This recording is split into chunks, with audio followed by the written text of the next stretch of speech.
C'est 3 minutes avec mon coach que nous retrouvons à présent sur RCF avec Alain Charlier, coach et consultant. Bonjour.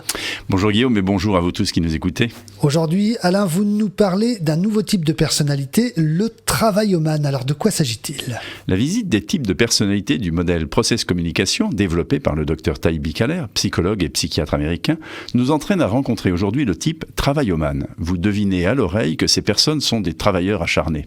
Effectivement, ce sont des personnes d'une logique implacable, responsables, organisées, qui expriment rarement leurs sentiments, car c'est inapproprié dans le travail selon elles. D'apparence classique et soignée, elles ont un environnement fonctionnel, contemporain, ordonné. Leur vocabulaire exprime la pensée factuelle.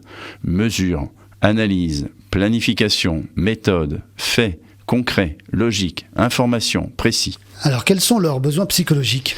Vous l'avez compris, c'est important de les connaître pour mieux communiquer avec elles. Les personnes de type travaillomane ont besoin d'être reconnues pour leur travail. Il est plus important pour elles de savoir que leur mémoire technique a enthousiasmé le PDG plutôt que d'entendre qu'on aime travailler avec elles. Cela se comprend dès lors qu'on connaît leurs questions existentielles. Suis-je compétent ? Elles ont aussi besoin de structurer leur temps. Entrer en réunion sans connaître l'ordre du jour et le timing, ça n'est pas leur truc du tout. Donc si vous souhaitez mettre une personne de type travaillomane dans de bonnes conditions, donnez-lui des informations, expliquez-lui ce que vous souhaitez mettre en place, quand et comment, et félicitez-la dès lors que son travail est bien fait, que sa performance et son efficacité sont au rendez-vous. Et une personne de type travaillomane traverse-t-elle des phases de stress ? Hélas oui, car si elle s'aigrit lorsqu'on ne reconnaît pas sa compétence ou sa qualité de travail, elle va surajouter, devenir perfectionniste, au-delà du nécessaire, surdétaillée, surqualifiée. Et comme on n'est jamais aussi bien servi que par soi-même, elle ne va plus déléguer. Si l'entourage ne comprend pas, sa position va se rigidifier. De suractivité, elle va vers le surcontrôle. Montrez-moi où vous en êtes, ou bien faites comme cela. Puis la critique agressive. Mais non, ça ne va pas. Vous êtes stupide ou quoi ?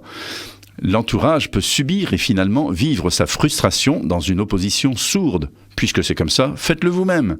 Ce qui conduira la personnalité travaillomane à rejeter les autres. Tous des incapables, je ne peux compter sur personne. Le cercle vicieux qui conduit au burn-out ou à la rupture est déclenché. Pour éviter cela, soyez attentifs et félicitez les personnes de type travaillomane pour la qualité de leur travail, même si cela tombe sous le sens pour vous. Ou encore pour leurs compétences ou leur respect des délais, surtout si vous les voyez prendre le masque d'attaquant et se crisper en ne déléguant plus.